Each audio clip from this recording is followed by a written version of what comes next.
episode 2 from sunny Isle of Wight. I'm Sid, I play bass. Jacob, I play drums. And Jack, I play guitar.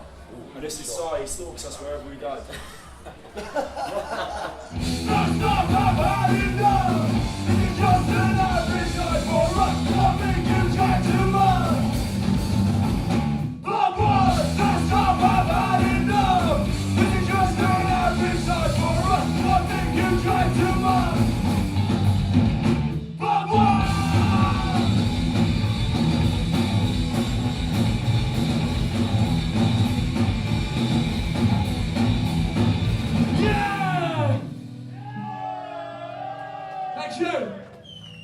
What's your introduction?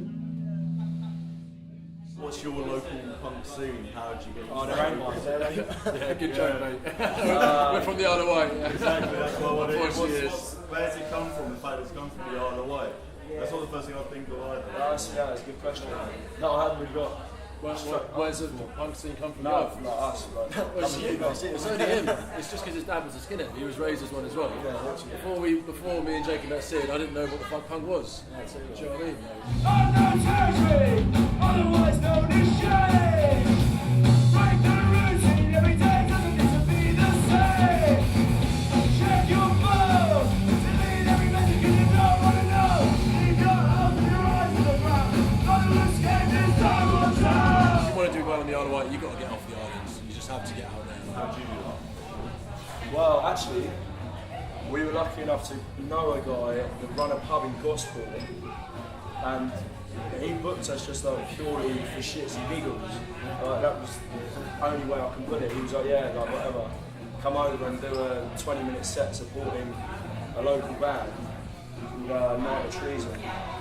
And we ended up playing with them a few times. Yeah, we had a couple gigs over in Portsmouth and kind of expanded out from there. And then we got noticed in Europe because we released a demo. And Contra Records noticed us, and we signed them quite early actually. And then from there on, we just started getting some gigs out in Europe actually. We played Paris before we played London. Yeah. Early days for us, we did more gigs in mainland Europe than we did in our own countries. A lot younger in Europe as well. I feel like it didn't really die out, or it just carried on like throughout late 90s, early 2000s. So we have the opportunity to play with bands like that are older than us, but they're still late 20s. Like, there's bands from like Madrid, like Root Pride, like Lionsdorf in Paris. So when we were starting, we were still the young band, but there was still young bands that were starting as well. So we got introduced with them. So it's kind of like a group of bands that all come through Contra, and everyone kind of separated, did their own things. But I think we started at a good time in terms of that. Same places, tomorrow we'll do it all again. Yes, we will.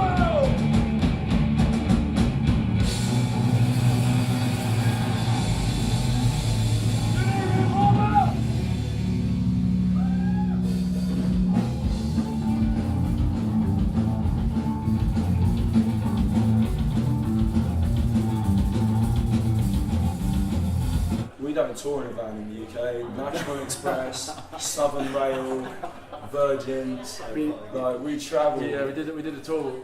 Was it last year? Was it this year? No, it was last October. Public transport tour. Yeah, we called it the public transport tour because we travelled all over the fucking UK on coaches and trains, and it was the most horrible fucking experience. We took a coach from Southend to Blackpool. Yeah. Let me tell you, don't do it. It was awful. It was like 11 hours, and it stunk of shit the whole way.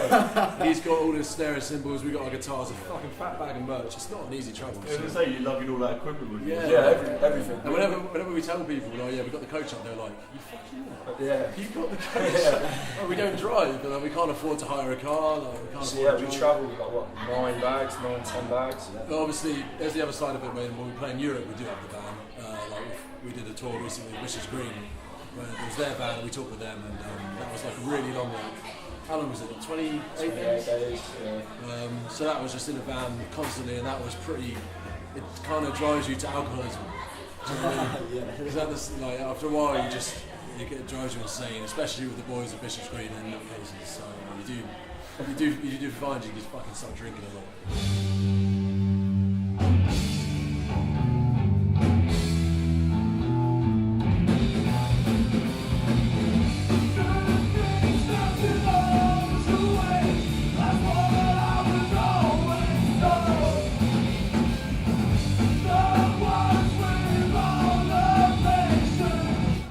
So much over in Europe when we first started because it was just so much better for us. Like playing the UK is so hard. We had no money to front anything. So if we wanted to go play Bristol, for example, so we couldn't afford to get there. Whereas if you played Germany, everything would be arranged in advance, and it's like, oh, we can actually get there. And people would be like, well, why don't you play the UK? It's like, well, we actually can't afford the train. I know Switzerland have it like something going on with the government where it's like creative arts. Yeah, in Switzerland they have government fund venues for gigs. If they don't make enough money to fund the cost, I think the government funds the rest of it. I don't know. It's something to do with creative arts. I remember someone explaining it to us. Yeah, we played there twice, and both times it's terrible turnout. The promoter definitely lost money, but he said it was alright because the government somehow funds it.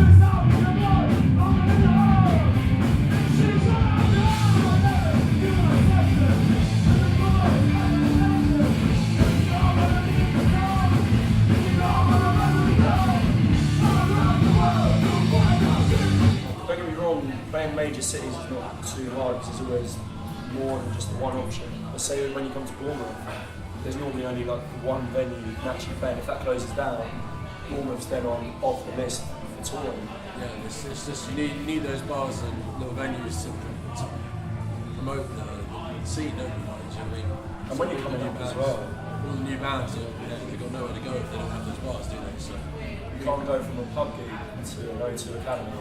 You need the growth. And without a venue that holds 100 people, 200 people. It's the same problem for us on the island. That's why we don't play there because there's only one venue and it's not people. Maybe if there was more venues and more support, then I think we'd probably be able to exceed that. But it's not enough support.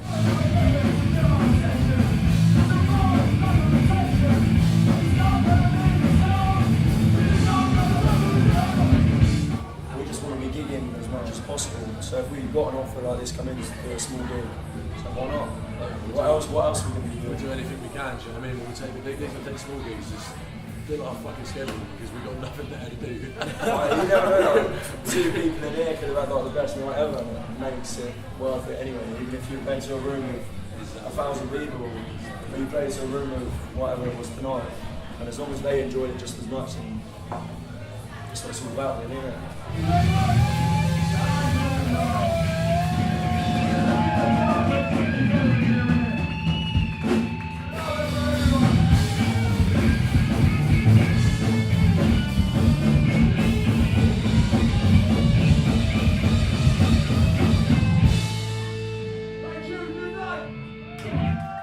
When you're on tour for so long, it doesn't feel like that month happened.